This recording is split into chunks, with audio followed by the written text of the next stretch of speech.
I get a knock at the door and hear two guys in a suit. I'm from the FBI. The first thing I have to say is, what took you guys so long? I told them the truth. I was going to make my own IED, and I was going to set across the Islamic Center over in a bank's parking lot, and I was going to dial it in and just watch the show. Growing up, I saw a movie, and it was Rambo. Rambo was tough, respected. He had intestinal fortitude. I said, that's what I want to do. I went off and joined the Marine Corps. I wanted the action. The first time I got shot at, I remember looking at my watch and I says, man, this time last year I was in English class. I fought several times in the Middle East, Desert Shield, Desert Storm, South America, Philippines, Somalia. I think the worst things that I have seen is dead children. I had to suck it up. I had to be there for my guys. Each one of those teardrops stands for a confirmed kill. I stopped adding after 26. Where I was taught, Marine Corps, just own it and then let it go. But there comes a time when there's too much of that and you can't turn it off anymore. I want you to give me a window into your state of mind at that time.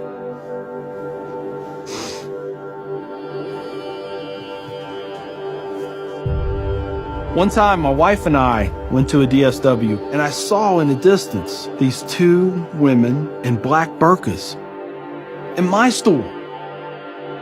I cried as I prayed for enough strength to go over there and break both their necks. I was just angry. I was just full of hate, and it just fed off itself. At that point, I was drinking a half-gallon of vodka every 2 days. I had devised a plan, create my own IED, homemade bomb, and I was going to set it off right outside the Muncie Islamic Center.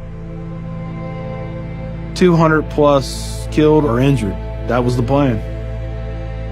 I saw an opportunity to do one last thing for my country. This was my rationale.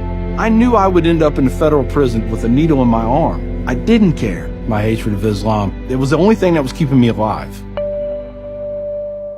So one day my daughter comes home, second grade maybe.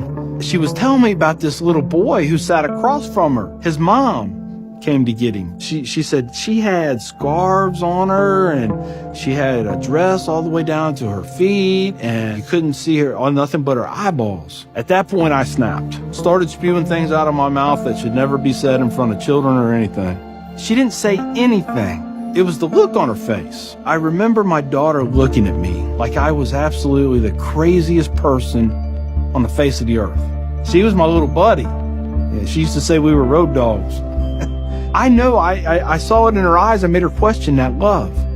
And that's when a light bulb came on. I decided to give the people of this community one more chance. So I went to the Islamic Center. See a gentleman in the shoe room taking off his shoes. He looks at me and he smiles. He said, can I help you? And I said, yeah, I want you to teach me about Islam. So he went and he gave me a Quran. Read this. Come back when you have questions. So I did. And I would see things in the book. I'd be like, there it is. I got him right there. Explain that to me. And they would. This was a kind of awakening. Long story short, 8 weeks after that first day I stepped into the Islamic Center, I became a Muslim.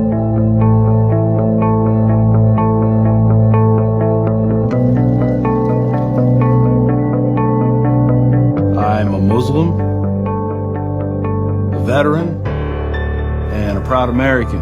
I had learned that I was completely wrong about everything that I felt. You know, Judaism had a message, Christianity had a message, Islam had a message. Funny thing is, though, it was the same message. It was about peace, and it was about love. Please join me in welcoming Mr. McKinney. My big thing is now to stop the hate. Nothing good has ever come out of hatred. I've done too many things. I've hurt a lot of people. I have to live with that. But if I can stop somebody else on the path of non-forgiveness, I won.